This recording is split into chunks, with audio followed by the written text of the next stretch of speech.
Boa noite. Vamos começar a coletiva do técnico Mano Menezes e do jogador Cauã. Boa noite, Mano. Não sei se você consegue, né, no calor do jogo agora, discernir exatamente o que não deu certo dentro da tua estratégia, o que você havia imaginado para o jogo. É claro que se imaginava um Atlético pressionando o Fluminense, porque precisava reverter o resultado, mas o Fluminense não conseguiu jogar da maneira que se imaginava, ou da maneira que você imaginava. Boa noite. Boa noite a todos. A gente precisa primeiro parabenizar o Atlético pelo jogo que fez um jogo muito bom. Veio com algumas alterações em relação ao jogo de lá, né? Com o Bernard aberto pela esquerda, que criou um pouco de dificuldade para a gente de encaixe, eu diria muita dificuldade para a gente, que nós quase nunca conseguimos encaixar, para poder ter uma equipe bem posicionada, a partir de um bom posicionamento, ter capacidade de retomar a bola mais à frente e também mostrar jogo capaz de nos dar alguma coisa melhor do que a gente conseguiu hoje. Mas nunca fizemos isso, nunca conseguimos ter essa pressão, raramente fizemos uma transição, acho que tivemos 2, 3 vezes no primeiro tempo, uma com o Cauã que está aqui, outra com o Serna pela direita, mas sempre estivemos muito distantes do gol do Atlético. E isso é mérito do Atlético, que nos empurrou para trás e nunca nos deixou sair confortável, nunca. Aí começamos a errar passe, não conseguimos trocar 3 passes, 4 passes, devolvíamos a bola para o Atlético. E isso fez o jogo ficar insustentável. Ninguém aguenta tanto tempo defendendo como a gente estava. Voltamos para o segundo tempo um pouquinho melhor, conseguimos ficar um pouquinho mais à frente, mas logo em seguida o jogo voltou à regra que o jogo foi jogado, com o Atlético sendo superior o tempo inteiro. Então, se não conseguimos ter a posse,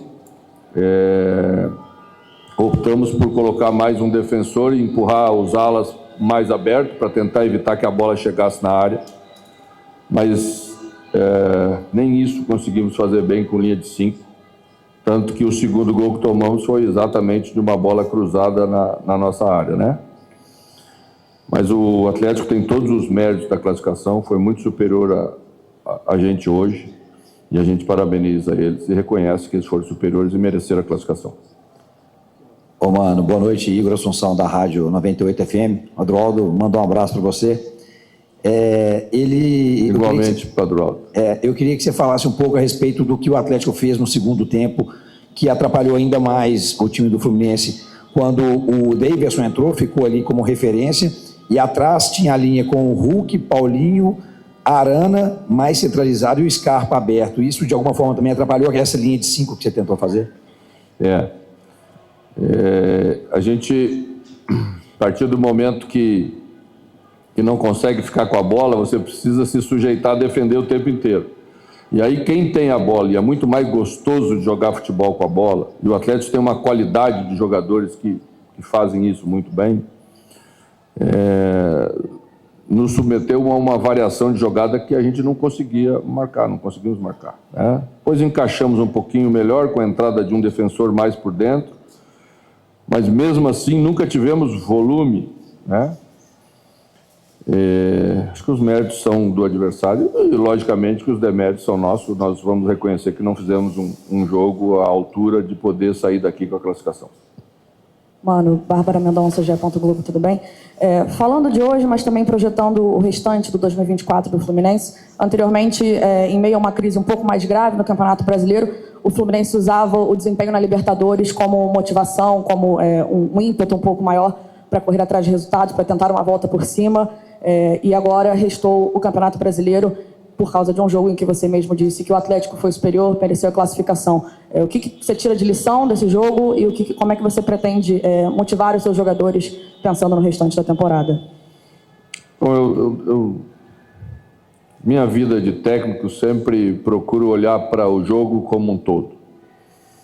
Eu acho que quando um time é superior, como o Atlético foi superior a nós, o problema da equipe foi tático, foi estratégico, foi global. E essa responsabilidade é minha. Sei que os jogadores fizeram todo o possível para tentar fazer o melhor de si. Mas a gente nunca conseguiu resolver taticamente as questões do jogo que o Atlético nos impôs. E é isso que a gente precisa analisar. Mas precisamos reconhecer que perdemos para uma equipe que foi superior o tempo inteiro. Mano, Gabriel Amaral, do Jornada KTO 1902, boa noite. Você acabou até de falar uma parte do que eu ia te perguntar, porque o Atlético Mineiro, na minha avaliação, ele foi superior hoje ao Fluminense do primeiro ao último minuto, tanto técnica, tática, física e psicologicamente, em todas as fases de dentro do jogo. E você até narrou parte disso, que o que você tentou fazer você não conseguiu no primeiro tempo. E uma das coisas que você vinha fazendo era mexer muito cedo no jogo. Você identificava, o problema acontecia, a gente que está na transmissão, a gente sinalizava um problema e quando a gente olhava você já estava para mexer no jogo. E hoje você voltou para o segundo tempo, já era uma coisa que estava incomodando o lado direito com o Scarpa desde o início do jogo, já era o lado direito deles, o lado esquerdo do Fluminense, já era uma coisa que o Atlético voltou para o segundo tempo tentando fazer aquilo que já tentava no primeiro tempo, e você ainda demorou mais um pouco para mexer. Eu queria entender por que houve essa diferença hoje em relação ao que você vinha fazendo, e dentro dessa superioridade do Atlético Mineiro toda no jogo, como levar isso agora para frente sem que isso se torne uma sequência para o Fluminense, sem que isso se torne comum, os jogadores aceitem isso, ter uma atuação como teve aqui na Arena MRV constantemente. Bom, desde que eu cheguei no Fluminense, nós nunca fomos dominados como fomos dominados hoje. Sempre tivemos boas respostas dentro dos jogos, sempre jogamos jogos muito iguais, até quando perdemos, jogamos jogos bem jogados. Esse jogo está entre a exceção do que aconteceu até agora. E eu sempre trato a exceção, como o próprio nome diz. Tá? Não mexi na equipe porque não achei que a questão era individual. Achei que a questão era coletiva, que era posicionamento tático. Então tentamos ajustar o posicionamento tático no intervalo. E o Atlético não fez a mesma coisa no segundo tempo que fez no primeiro. Scarpa no primeiro tempo jogou pela direita e no segundo tempo jogou pela esquerda. Quando saiu machucado Bernard, Hulk foi para a extrema direita e Scarpa veio para cá, né? Aí eles ganharam mais um jogador para fazer uma construção por dentro, porque a Arana passou a revezar com o Scarpa, hora por fora, hora por dentro. E foi aí que a gente deu um volume que acabou sofrendo o primeiro gol. A partir daí, num cruzamento lateral, que partiu de lá, né? Foi o gol do David de cabeça. Depois nós fizemos as alterações exatamente para tentar evitar que essa bola saísse com tanta facilidade dos lados, porque eles estavam com muita amplitude. Nós aumentamos a amplitude do time, que é isso que você faz quando coloca 3 defensores, empurra seus laterais mais para fora. A bola não pode sair de lá porque você está com uma linha de 5. Essa é a intenção de um treinador quando ele faz o que a gente fez. Tá? Mas melhorou um pouco na maneira de se defender, tivemos mais gente, estávamos um pouco melhor na última linha, mas o volume de jogo continuou, porque aí você tira um jogador um pouco da frente para tentar fazer isso. E a gente sofreu de todas as maneiras. É muito comum nas análises do futebol brasileiro, depois que a gente perde um jogo assim, eles dizerem que o treinador puxou o time para trás. Desde o primeiro minuto de jogo, nós não conseguimos sair de trás. E estávamos jogando com linha de 4, estávamos jogando só com 2 volantes, estávamos jogando com 2 meias, estávamos jogando com 2 atacantes. Então não se tratou de uma questão de escolha desse ou daquele sistema. Acho que a gente não conseguiu estar uma equipe a ponto de competir no jogo com nenhuma maneira de jogar. E por isso perdemos. Mano, aqui, Caio Borja Trivela, queria fazer uma para você e depois uma para o Cauã. Você acaba de dizer que quando a superioridade do adversário é tão grande, é que o problema é um problema tático também, você disse que a responsabilidade é sua. Queria saber quando foi que você reconheceu que precisava fazer essa mudança na defesa, por que você respondeu um pouco agora, mas por que você não fez essa alteração tática com 5 atrás antes? E por que a estratégia que você pensou no outro jogo, você disse que veio exatamente como você tinha imaginado. Dessa vez foi diferente. O que você pensou que não deu certo? E para o Cauã, queria saber, só para a gente saber mesmo que a gente não consegue ouvir daqui de fora, os jogadores reclamaram muito da arbitragem depois do segundo gol. Você não estava mais em campo, mas estava ali no banco de reservas. O que foi que vocês reclamaram e o que foi que o árbitro disse para vocês? Obrigado.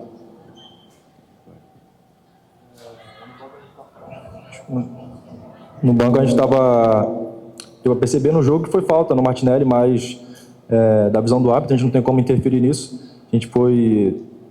Foram tentar cobrar essa falta de pedir o VAR para poder ter um lance o vídeo do lance, mas não foi possível, então não tem muito o que a gente fazer. A gente queria mais era ver se tinha essa possibilidade do VAR.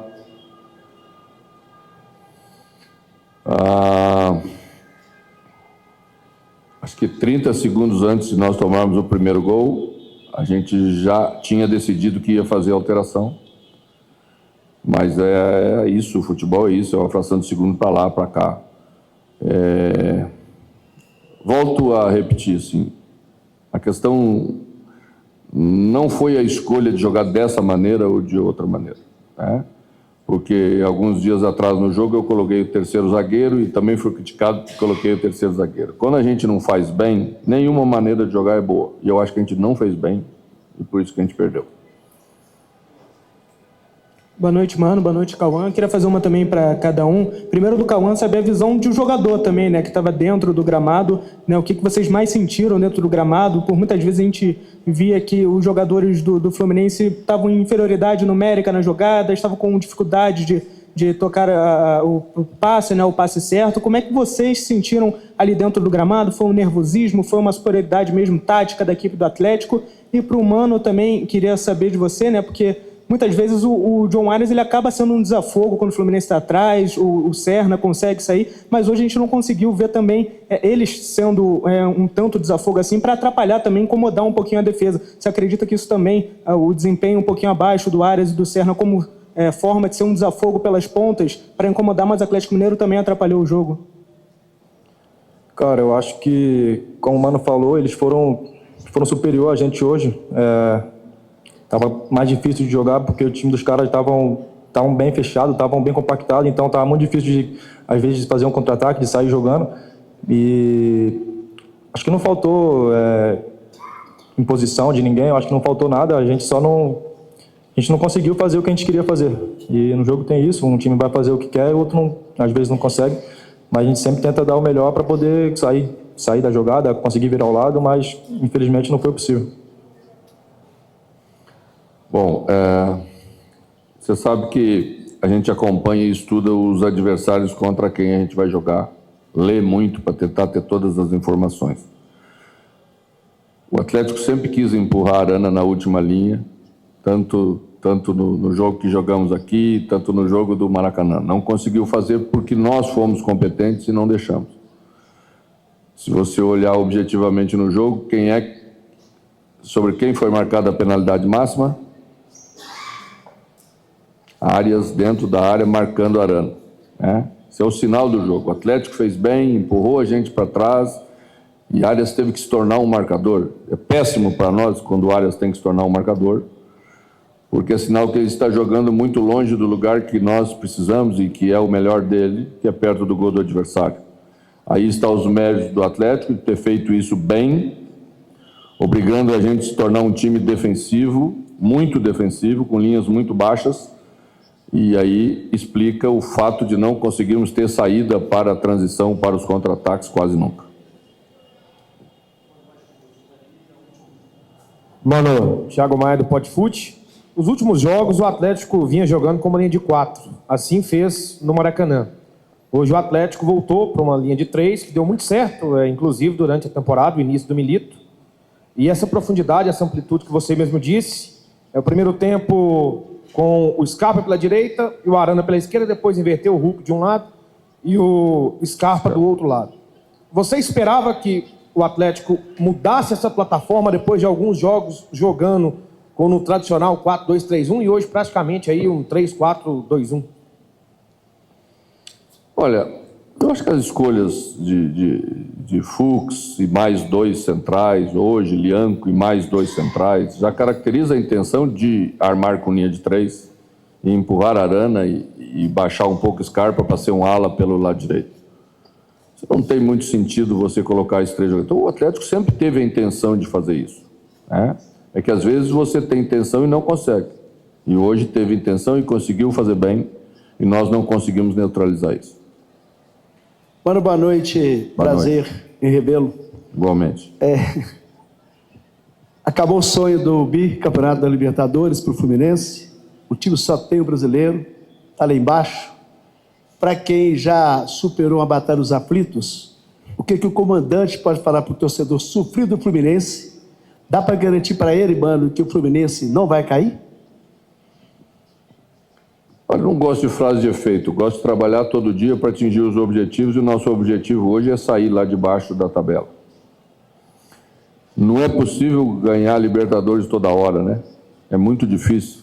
O Fluminense ganhou um título na sua história, foi no ano passado, uma grande conquista, com praticamente todos os jogadores que estão aí, né?